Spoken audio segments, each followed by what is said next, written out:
Selamat pagi, Mas, Mbak, dan teman-teman. Perkenalkan nama saya Ripania Renta dengan NIM G0024 012. Sebelumnya, udah kita sebelumnya G0024 012 dari kelompok B4. Sebelumnya saya akan menjelaskan sedikit mengenai anatomi dari mediastinum. Jadi, mediastinum itu perkenalannya adalah ruang di dalam kavitas torakis. Mediastinum itu dia dibagi menjadi dua bagian, yaitu mediastinum superius yang di atas, dan mediastinum inferius. Inferius itu yang di bawah. Nah, dia ini dibagi menjadi dua gimana sih? Jadi dia itu dibagi oleh suatu bidang yang melintang. Jadi ada bidang yang melintang ini itu disebut dengan thoracis transversal plane. Dia itu membentang dari angulus Ludovici sampai ke dengan ke costa 2. Costa 2 atau vertebra thoracalis 4 sampai 5. Nah, untuk isi-isi dari mediastinum, pertama kita membahas mediastinum superior dulu. Dia itu ada timus, kelenjar timus, ada trakea, ada esofagus, ada arcus aorta dengan tiga cabang besarnya. Kalau sudah belajar, kita semua tahu apa tiga cabang besar dari arcus aorta. Yang pertama itu ada arteri brachiocephalis, kemudian ada arteri carotid communis sinistra, dan juga ada juga arteri eh, subclavia sinistra. Jadi itu semua masuk ke dalam mediastinum superior. Dan kemudian ada vena cava superior juga. Untuk venanya ada tiga. Ada vena brachiocephalis, mengikuti juga seperti yang tadi. Vena intercostalis superior. Dan ada vena cava superior.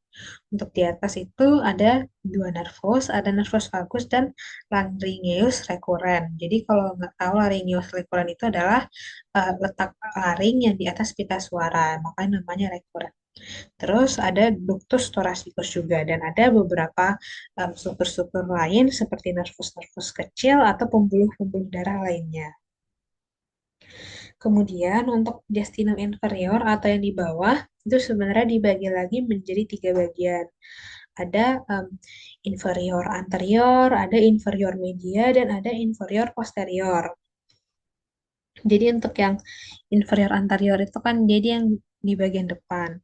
Dia itu letaknya di anterior perikardium. Dia itu sisanya apa? Isinya apa ya? Isinya adalah sisa dari timus, nodi limfatiki, dan lemak dan jaringan ikat longgar. Kenapa secara anatomi cuma sedikit? Karena kalau kita juga tahu di depan perikardium kan itu ya udah tinggal kosong aja gitu kan. Makanya memang hanya sedikit organ saja. Kemudian yang di tengah itu namanya mediastinum inferior media. Dia itu di antara kavitas pleurae. Jadi dia itu yang isinya otomatis secara logika paling banyak dong. Karena kan di tengah-tengah sini seperti yang bisa kita lihat itu paling banyak gitu isinya. Isinya ada apa aja? Tentu saja ada cor atau jantung, ada perikardium itu sendiri, dan untuknya nervusnya nervus phrenikus. Jadi nervus phrenikus itu nervus diafragma sebenarnya. Ada pangkal dari aorta. Kalau aorta kan memang masuk yang superior. Tapi untuk pangkal dari aortanya yang menempel pada core itu masuk ke mediastinum inferior juga. Terus ada arteri dan vena pulmonalis, ada vena cava dan juga bronkus, tapi hanya yang primer saja bisa dilihat di sini.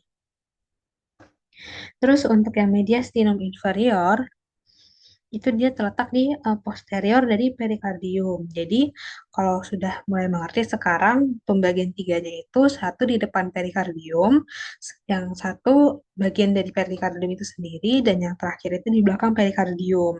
Nah, isinya ada apa aja sih? Jadi untuk itu di belakang isinya ada esofagus, ada aorta thoracika. Aorta itu kan ke belakang ya dia jalurnya. Ada vena azygos dan hemiazygos karena azygos memang juga di posterior dari torak. Ada ductus thoracicus dan untuk nervusnya sama, nervus vagus juga karena kan nervus vagus juga agak sedikit ke posterior kan. Terus ada truncus sympathicus dan ada nervus splanchnicus. Oke, baik. Sekian untuk penjelasan saya mengenai mediastinum. Kiranya memang bisa dimengerti karena mediastinum secara konsep hanya sedikit.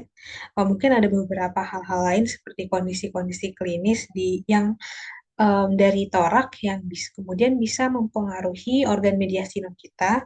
Misalkan untuk salah satu contoh, ada pextum excavatum atau funnel chest. Itu kan otomatis toraksnya seperti agak bonyok ke dalam gitu ya untuk bahasa kasarnya. Dan penyakit-penyakit klinis seperti ini tentu saja bisa merusak organ-organ di mediastinum. Oke, baik. Untuk selanjutnya, terima kasih sudah mendengarkan tentang penjelasan mengenai mediastinum. Kiranya bisa bermanfaat. Terima kasih sudah menjelaskan, sudah mendengarkan.